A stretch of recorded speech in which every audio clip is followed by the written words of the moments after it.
अस्सलाम वालेकुम and good morning friends. तो भाई हाजिर खिदमत है आज का नाश्ता, जिसमें है पराठे, कड़ी और दूध की मलाई और 3 कप चाय, जिसमें से एक मेरा है चाय का कप, एक मेरे हस्बैंड का है और एक कप है बच्चों का, जिसमें से वो अपने जो पराठा वगैरह डिप करके तीनों एक ही में से खा लेते हैं। और ये मैंने डिस्पोजेबल डस्टबिन बनाया है, जो कि दूध का डब्बा खाली हो जाता है ना, फिर मैं फेंकती नहीं हूँ उसको, तो उसको यूज़ में ले लेती हूँ। पूरे दिन का जो भी किचन का कचरा होता है ना, सिंक का हमारा, तो वो तो इसमें चला ही जाता है। और ना साथ में आज अम्मी आने वाली थी, उनका रात में ही कॉल आ गई थी, तो सुबह से मेरी हिम्मत ही नहीं थी कि मैं कुछ भी काम करूं, बस निढालियत सी हो रही थी। तो फिर मैंने शाम में उठ के मैंने सोचा कि चले मैं ना खीर बना लेती हूँ। तो अभी मैं उठी हूँ खीर बनाने के लिए, जिसके लिए मैंने दूध, जितना भी था ना दूध, वो मैंने सब डाल दिया। तकरीबन 2-2.5 किलो दूध था और इसमें एक ऑल पर्स का डब्बा भी मैंने डाल दिया था। तो पकाया, खूब पकाया खीर को। उसमें चावल ग्राइंड करके डाले हैं सिर्फ मैंने, और कुछ भी नहीं डाला, चीनी डाली है साथ में। तो देखें कितनी ज़बरदस्त खीर तैयार हुई है, इतनी थिक इसकी लेयर आई है ना माशाल्लाह से। और टेस्ट वाइज भी बहुत अच्छी थी, कलर भी इसका बहुत अच्छा था क्योंकि काफ़ी पक्की थी ये। तो मेरी यही ट्रिक होती है, जब भी मैं खीर बनाती हूँ ना, तो उसमें मैं पानी थोड़ा डाल देती हूँ ज़्यादा, और फिर उसको हल्की आंच पे रख देती हूँ पकाने के लिए। और चावलों को मैंने डाल दिया था पहले ही दूध के साथ ही पकाने के लिए, और चावल पकते पकते फिर जब वो थोड़े सॉफ्ट हो जाते हैं, फिर उसको दोबारा छन्ने वाले चमचे से निकाल के फिर मैं ग्राइंड कर लेती हूँ, फिर दोबारा से दूध में डाल देती हूँ। तो इस तरह से मेरी खीर तैयार हो जाती है। और जब मेरी खीर तैयार हो गई थी, तो अभी तो वैसे ही ठंडा मौसम है ना, तो खीर तैयार होने के बाद मैंने बाहर ही रखी थी थोड़ी देर के लिए, फिर फ्रिज में रख दी थी। इतनी देर में हमारे जो मेहमान थे वो भी आ गए थे। मूसा को मैंने गोद में ले लिया है। मूसा को डांट पड़ी, आती सामान में घुस रहा है। मूसा जी, मूसा क्या कर ले? मूसा कहाँ है आप? पुप्पो के घर? इनको ज़्यादा ना भैया बहुत थका हुआ है, थका हुआ है, ले बेचारा पैदल पैदल। मूसा अभी तो ढूंढ रहा है, बच्चे नज़र नहीं आ रहे ना इसको। तो जब मम्मी ये लोग घर पहुँचे हैं, उससे 5 मिनट पहले ही हस्बैंड निकले थे बच्चों के साथ रोटी वगैरह लेने, और मैंने कहा था कुछ बाज़ार से ले आए ना, तो क्योंकि मैंने घर में कुछ बनाई नहीं थी ऐसी चीज़। तो इन लोगों के मतलब हस्बैंड के निकलते ही मैं नमाज़ पढ़ने खड़ी हुई हूँ, तो पीछे से बस ये लोग घर में एंटर हो गए थे माशाल्लाह से। तो पता चला अम्मी ये लेकर आएंगे चिकन कढ़ाई, और साथ में गाजर का हलवा भी लेकर आई थी। तो बस फिर मैंने कहा चले, हस्बैंड से मैंने कहा कि आप ना रोटियां ले आएँ और चपली कबाब ले आएँ, और सुबह के नाश्ते के लिए कुछ सामान लेके आ जाएं।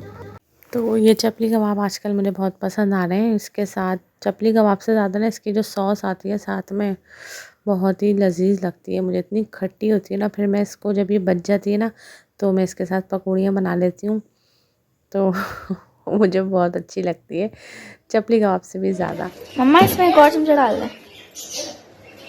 और यहाँ पे ये डिश आउट कर ली है कढ़ाई, दोनों डिश में डाल दी है। गाजर का हलवा ये भी मुझे बहुत पसंद है, ये अम्मी की तरफ से मिलता है ना ये वाला गाजर का हलवा। एक शॉप है वहाँ पे, मशहूर दुकान है वहाँ पे, और होता भी बहुत लजीज है। हम अपने बचपन से ये हलवा खाते हुए आ रहे हैं।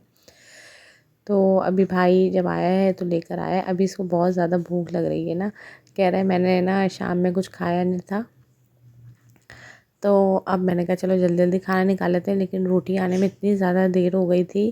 फिर खाना वाना निकाले हमने, तकरीबन 10 बज गए थे खाना निकालते हुए। फिर हमने खाना खा लिया था, और फिर बच्चे कहने लगे कि चलें नानों के साथ वॉक करने चलते हैं, क्योंकि मौसम माशाल्लाह बहुत प्यारा हो रहा है, ठंडा ठंडा सा। तो रात में ज़रा बाहर निकलने में ना बड़ा ही मज़ा आता है, और हमारी तरफ तो काफ़ी ठंडक हो जाती है। तो फिर हमने अम्मी को भी राज़ी किया, वैसे तो अम्मी थक जाती हैं ना, इतना पैदल नहीं चल पाती। तो फिर हम लोग वॉक करने चले गए थे। ये ईमान, साद और साथ में हमारे जा रहे हैं मूसा। मूसा को देखें खूब मज़े आ रहे हैं, रोड पे खूब भाग रहा है। और सब बच्चों को हमने बना दिए हैं अपर कोट, जैकेट्स, टोपे, क्योंकि ठंड हो रही है। यहाँ साथ यहाँ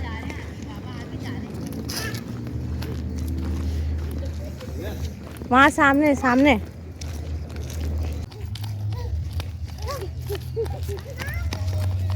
क्यों हो रहा है, बाजी लग रही है।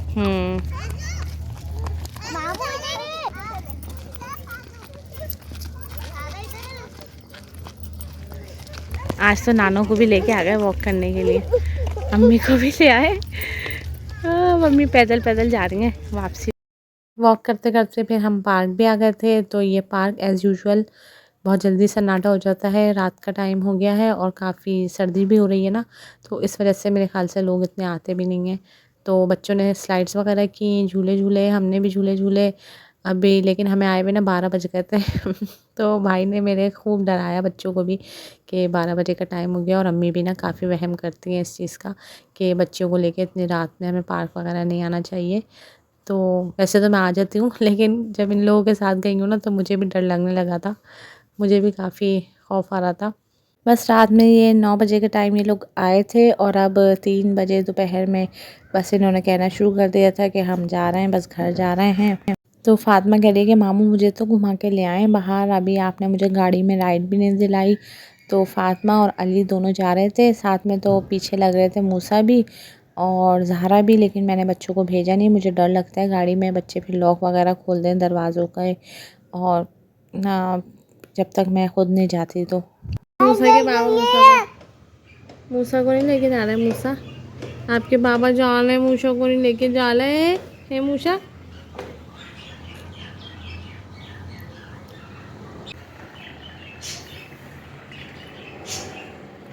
बस फिर एक दिन भी समझे पूरा नहीं हुआ, सिर्फ एक रात ये लोग रात में आए हैं, 9-10 बजे के टाइम आए थे और दोपहर में बस 4 बजे अम्मी वापस चली गई थी। तो बच्चे काफ़ी खुश हो जाते हैं, नानू आ जाती हैं, नाना आ जाते हैं, मामू वगैरह या कोई भी घर में आए ना गेस्ट, तो बच्चे काफ़ी खुश हो जाते हैं, दिल लग जाता है।